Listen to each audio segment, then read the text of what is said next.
He's a-coming!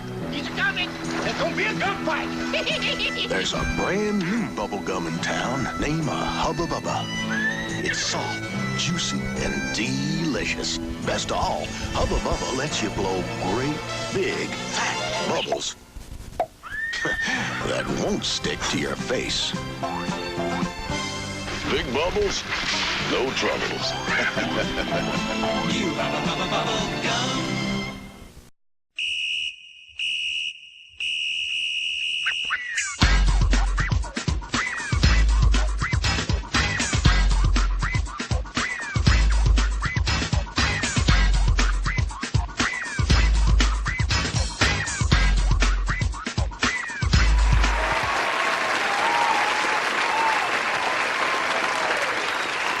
Welcome back. 3 weeks down and a lot has happened this week.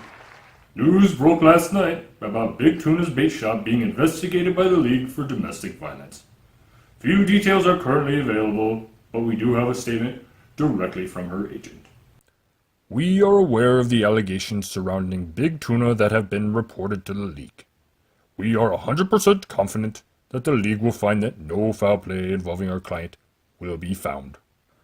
The photos that surfaced of Miller's drillers having 2 black eyes and a broken groin are shocking to us. My client under no circumstances has ever been considered an angry or violent individual. We know justice will be served. Having said all of that, it is our duty to try and stick to just the sports aspect of this matchup. Drillers versus Tuna. An inter-household battle. Drillers loses to Big Tuna in a match that wasn't even really as close as the final score. Cam Newton failed against the Saints' 23rd string cornerbacks, and the Ravens defense looked like they were trying to see how many points under par they could get. This was a tilt game for Tuna and Driller. Tuna's stock is up while Drillers is sinking fast. Drillers remains in the concussion protocol, and his status for this week is questionable. Loaded bench versus computer jocks. Did Jomar just wake the sleeping giant known as Dan?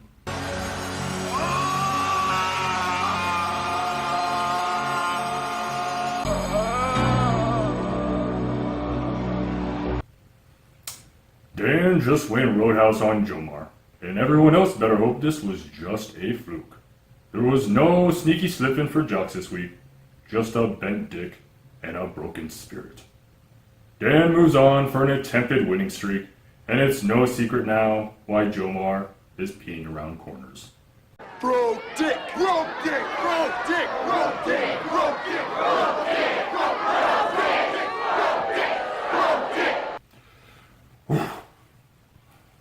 Marks versus Kareem's dump. And here's your highest score of the week. In the spirit of this week's protesting, Suki decided to take a knee in support of all the wonderful athletes out there. Only problem is, when he kneeled for the anthem, he ended up with a mouthful of Richard Marks' dick. I've got so much to give to you, my dear. Oh, Suki. After a strong start to the season, Kareem's cunt is left battered and bruised. Playing housewife to Marks, we are not even really sure if he will come back from this one. Can he set his lineup? Or is he just folding socks and making sure Marks has a warm breakfast every morning? Keep on smiling. Oh, shit! I said over easy! It may be a longer season for Suki than we first thought. Aaron Champ versus Cy Till I Die. Well, statistically speaking, one of these guys was likely to win.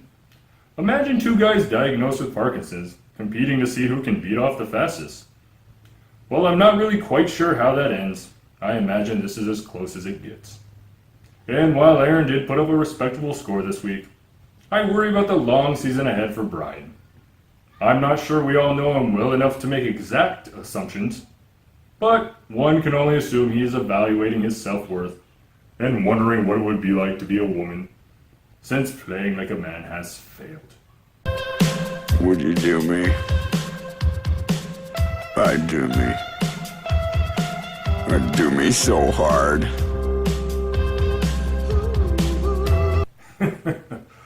Oh, geez. As for the rest, Hydrator suppresses the Jew once again, and Kevin and Joe's dick competition ends at 2.5 inches. Until week 4 we go. Many are in great shape, but many need a win more than a fat girl needs an Oreo. Well, that's it for this week. Until next time, I'm Drew Dilla.